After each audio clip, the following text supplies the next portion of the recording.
Cette vitrine est un peu effrayante. On a un masque mortuaire d'un étudiant alforien qui est mort en 1836 d'une maladie qu'on a oubliée qui s'appelle la morve. Vous savez, la morve, c'est ces écoulements nasaux qu'on voit chez les jeunes gamins.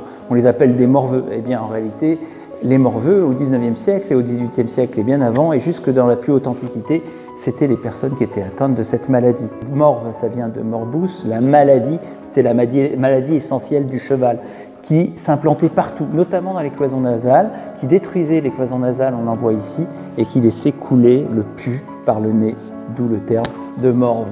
Cette maladie est une zoonose, c'est-à-dire c'est une maladie du cheval, bactérienne, qui se transmet à l'homme, mais chez l'homme, elle donne une forme radicalement différente de celle qu'on observe chez les équidés.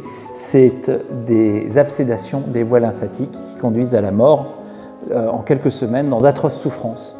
Il y a eu presque des épidémies de morve au XIXe siècle qui ont été d'ailleurs bien décrites. Cette maladie est très intéressante du point de vue de l'histoire des sciences. Pourquoi?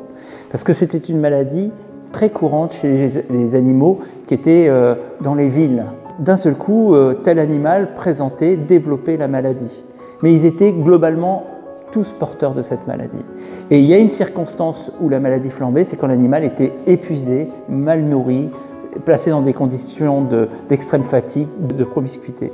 C'est typiquement les conditions de la guerre, du déplacement de la cavalerie et de l'artillerie en campagne.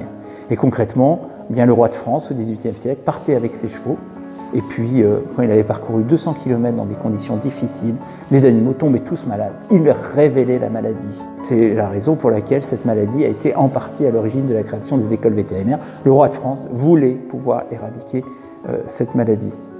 Alors, il y a eu une bataille entre ce qu'on appelle les spontanéistes et les contagionnistes. Les spontanéistes considéraient que la maladie, sous l'effet de conditions extérieures, se révélait. C'est bien la vérité.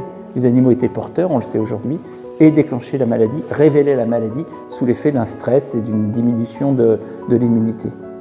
Mais les contagionnistes, ceux qui considéraient que c'était un microbe, un agent, un virus, comme on disait, qui passait d'un individu à l'autre, ces contagionnistes remarquaient bien que lorsqu'on réalisait ce qu'on appelait la remonte, c'est-à-dire que lorsque l'armée en campagne, les officiers prenaient dans les fermes des chevaux isolés, sains, et qu'on les plaçait au contact des chevaux affectés, eh bien, ils tombaient eux-mêmes malades.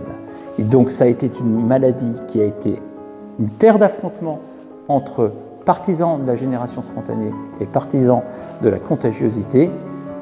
En réalité, aujourd'hui, on sait qu'il était difficile pour l'époque de les départager tant qu'on ne connaissait pas les virus et les bactéries.